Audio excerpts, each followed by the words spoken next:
Welcome to Sullivan Guitar Works Studios, and today we're not in the usual settings, we're doing something a little bit different.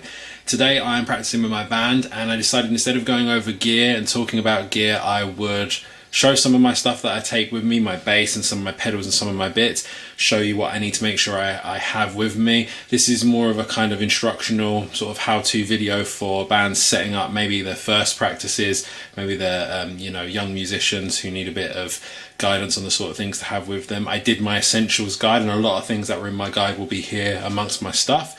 So let's take a look at what we've got and what we need for when we have a general practice. And it's pretty similar to what I'd have for a gig anyway, but one day maybe I'll do something. I've got a show coming up at the end of August, maybe we'll do a little bit of a vlog type thing for that. So yeah, let's go check out some of our stuff. So first thing we have here is my Protection Racket bass case. This is my Take Everywhere favourite case. Excuse the interesting bed sheets, but yeah, this is my case I always use for my 5-string bass, my EDA 905, and we'll check that out next. So there she is in her case now, my EDA 905. She's dusted down and cleaned up nicely from my last practice. I tend to clean, if I get in too late, I'll clean her in the morning, but sometimes I try and clean her straight after practice. She's not, the strings feel okay, but I tend to put a little bit of fast fret on them now. I'm going to be practicing in the evening, so I can do that stuff now and she'll settle down nicely. So yeah, we're going to do that now, treat a little bit of the action and make sure she's feeling okay before I set everything up in the gig bag. So not an essential item, but something very handy to have is some of this, the GHS Fast Fret. You can use string conditioners as well. There's some decent ones that Ernie Ball make and a few other companies, but I've been a fan of Fast Fret and been using it since I was like in secondary school and using it on my guitars from them. One of my friends actually introduced me to it, and yeah, I've never really used anything other than that now. So we'll whack a bit of that on the strings and let them settle down and clean them up, and it should feel a lot smoother later when we are playing. So this is a good opportunity, I feel like, to talk about a couple of little cool things that I keep in my gig bag for general practices. I've already mentioned in my essentials list, papers, pens, things like that. We've got all of that. We've got our tuners, we've got our strings and picks and blah, blah, blah, blah. But the little things that you might not know that you need that are kind of handy, but especially handy for me and I thought might be of interest. So I've got a mini Maglite torch, which is really handy, more so for gigs. In the practice we have a lot more light, but when you are at a show and you need a little, light when you're on stage, you sometimes can't get one. And if there's a tech, they'll tend to have lights themselves, but it's always good to have on yourself if you need to just find something loose maybe. Another thing that I use quite a lot is an aux cable type setup. Your phonos and stuff are splitting just to play tracks. I've got the adapter from my iPhone on there, but it is a jack one. And it's just handy for playing new material, like if I've recorded something, stuck it on my phone or on a Dropbox and I need to play it to the guys in the band. I use this weekly to play riff ideas and songs for the band, and yeah, it's really handy. And also sharing new stuff, things you've discovered, little inspiration and bands. Yeah, me and my drummer tend to share a lot of music with each other, and this is a good way of doing that. Now the main compartment of my gig bag is very simple. I have a lot of space in there. I mean, we'll see it's a decent sized space. I've got a spare t-shirt in there. Sometimes I'll have a little extra spare shirt or towel that would be really helpful for cleaning things down, or just if you get really sweaty or for spillages. I think we had a gig not that long ago where a drink popped in my bag and I got like fizzy liquid everywhere and had to use a shirt to protect some things and mop it up, and it was just my stupidity of chucking my gear all around.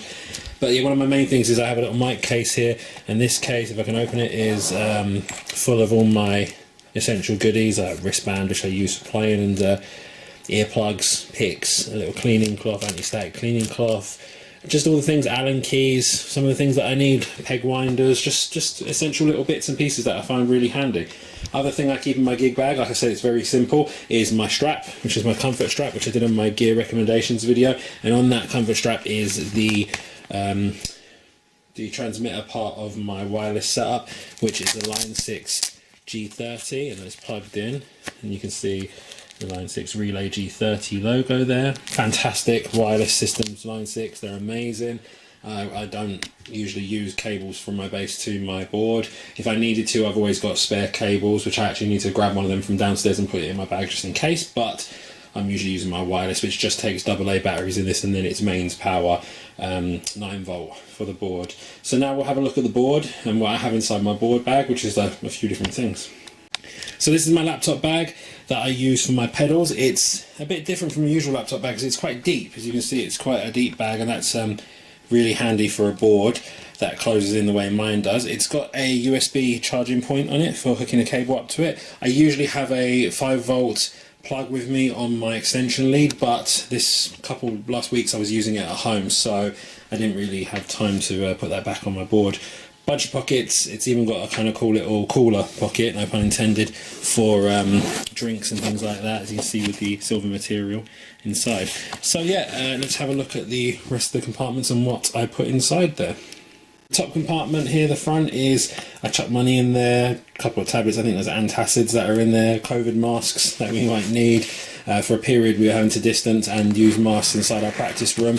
We don't need to anymore because we have a bigger room, and with the restrictions being different now in the UK, we can actually practice fine without masks, but I use one if I have to be in close quarters, and most of the time we end up popping into a shop to grab a drink or something to eat before practice, so it's always handy to have an excess of spare masks with you. This big top pocket, front pocket here, I have a little box which is, this is it's a logo from my t-shirt company that me and my wife run together, and this basically is a handy little box because this box is, get it open, a gang of batteries of different sizes. We've got AAA, we've got AA, and we've got 9-volt, which is great for active pickups and if you have any problems with pedals. For my wireless, and AAA just kind of as a backup for other members of the band if they need them, and something really important, fuses. I think I've got 10, 5 and 3 amps in there, I believe, but yeah, that sort of stuff is oddly essential. That was on my essentials list actually, and one of those things that I think people don't tend to think of, so I always have these with me. And there's been a few occasions, especially I think I mentioned once I had an issue with touring with an old band where the guitarist was panicking because his head wasn't working, and we had the idea between us, fuse, and it ended up being fine, and from that point on I just always carry fuses with me. I made sure I bought an excess of them from Amazon for cheap, you can get some, and yeah, they're just always in there. Main compartment is where I keep my board, and there it is inside there. I've got a towel, which is, this is like been with me since, God, I think 2005, maybe even before that, maybe 2004, 2005. I've used this as just kind of my base towel for cleaning. It has been washed numerous times, but it just smells like gigs, so not one you want to use for washing and drying your face with. You definitely want to avoid that. And there's my colourful, overly stickered up pedal board, and yeah, I'll get that out and we can have a look at the stuff that I keep on there, and I'll even show a couple of stickers on the front. Before we get into the board, bog standard extension cable, kind of not much of an extension, more of a extension plug unit, and this is come in handy a lot with practices and gigs. Recently at a studio we've been using, there's been a issue with a lot of the sockets where one might work out of two, and I have to plug in my amp, I have to plug in my board, and my guitarist might have to plug in his power supply and his amp, and it's just we get stuck and there's barely anything that works. So this has come in handy a few times. So last thing in the gear section we'll take a look at is the pedal board. Yeah, there's a bunch of stickers on here. Benighted, my favourite French death metal band. There's a shout out to my tattoo artist Anthony, and there's Thy Art Is Murder, Heaven Shall Burn sticker on there, Whitechapel Domestics, who are a reasonably local band, Back Down or Die, who are a local band. Yeah, there's a bunch of cool stuff on here that a few of the stickers my kids gave me, like Pokemon and stuff like that, has been given to me by the kids. But yeah, let's open the board up. It's a stag board, it's a standard stag board. I'm not sure exactly what size. I'll try and find the details on the size, but I cannot remember what size it was when I bought it. And yeah, it just opens up, top comes off like that, and inside is a mixture of stuff and a bunch of cables. So what we've got inside here, starting from the beginning. So we have the power supply power, which is for the Mosky. We'll put that aside. We have the Mosky power station Nano, which is powering everything on the board, including the last bit I'll show you. And next thing along would be the G30 wireless receiver, and this is great. It's got the cable emulation feature on it, so you can go the different 15 and 30 foot or meters, 5 and 9, and it's that's really cool. I don't tend to have that on, so that doesn't bother me as much. My board's kind of dusty at the moment, I need to give it a clean up. And we've got the channel, I'm set to channel 2 at the moment, don't know why, I just am. And then I've got some of these low profile sort of thin cables that are really handy for a board that's quite tight and compact. TU3 tuner. Can't go wrong with a TU3, it's fantastic, it does the job perfectly for me. Dropping my bass, it can sometimes, some tuners can struggle with the frequency, especially cheap ones, so a standard like this, or a Polytune, always handy. Something I'm planning to do a video on in the future, my bass DI, the MXR M80. This is one of the older models, it has the different knobs on it, I think, and this is it's fantastic. There's magic in this box in the form of this colour button. Is just, if you know, you know, it's fantastic. Then there's the Rush, which we've done a video on before, a gear overview on, the Rush Booster. I mean, this is how much I have it set up because it is such a beast of a pedal. It's a very dusty beast of a pedal as well right now. And the last little part, which is being powered by my power supply, is this little box here. Oh, if I can touch it. And this is the remote. That's actually lights that run all the way around. It's like a little LED lights, which is handy for when on stage. I can just throw the lights on and see what I'm doing a little clearer, and it also kind of looks cool, if I'm honest. This is kind of a bit flashy as well. And I had to get a reverse polarity cable extension for it, for the 12 volt, because this has a little 12 volt out that I use. And that board is just very bare bones. As you can see, there's only really 3 pedals on there, and one of them is a utility pedal and tuner, and the other one's just a basic clean boost. Really everything I do, my sound comes from a mixture of this MXR M80 and my EDA 905's fantastic pickup configuration featuring the piezos. And last thing is a little Planet Waves cable coming out to hook up to any amp I'm running into.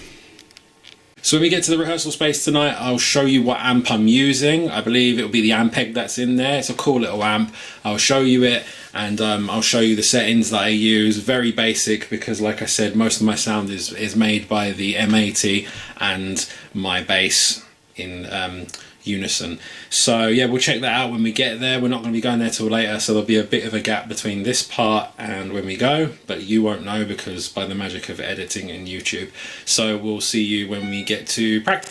So we're at a dimly lit practice room now, in an undisclosed location. The other guys are out catching some air. I am set up and ready to go, and I will flip this round and show you the amp that I am using today for practice. Today I'm using the Ampeg B2R, which is a solid state amp. It's a fantastic amp. It's running through a PV 4x10, and yeah, it's a solid amp. It's really good. It's a great bass BASE starting tone. I sort of have the gain up a little bit, as you can see there, and then I have everything at 12 o'clock, which on a lot of amps is 0. On my amp at home is 0, but this is actually just mid setting, and I'm using that just so I've got a nice kind of bass tone to start with. I don't use the EQ, that's not particularly, you know, for me. And yeah, this is the basic setting, and yeah, it's not a bad rig to use actually. It's loud, it's effective, and what I'll do is I'll get some footage of us playing. It's going to be noisy, so the sound quality might not be amazing, but hopefully we get something that's usable for YouTube.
Right, so I'm back from practice now, bit of a late one. I'm back in my living room at home. It was a good practice. We mostly tonight went through sets for a live show that we've got coming up. We also went over some new ideas for riffs and songs, just a collaborative kind of evening of trying to be a bit creative and trying to get things together. Hopefully you've got a bit of an insight into what goes into getting yourself ready for practice. I'm not sure how the audio was from the practice. I'll have to see once I've uploaded it and had a listen to it. But yeah, hopefully you got a little bit of an insight into what we do when we get ourselves ready for practices. And it's not too dissimilar for gigs. It might just be that you need to take some sets with you and some things with you for a show. It's often that sometimes you'll find last minute that you need cables and other people need gear. But yeah, hopefully this video was helpful for you guys. If you like the video, drop us a like, drop us a comment, drop us a notification, share, let everyone know that you like the videos, and take it easy and take care.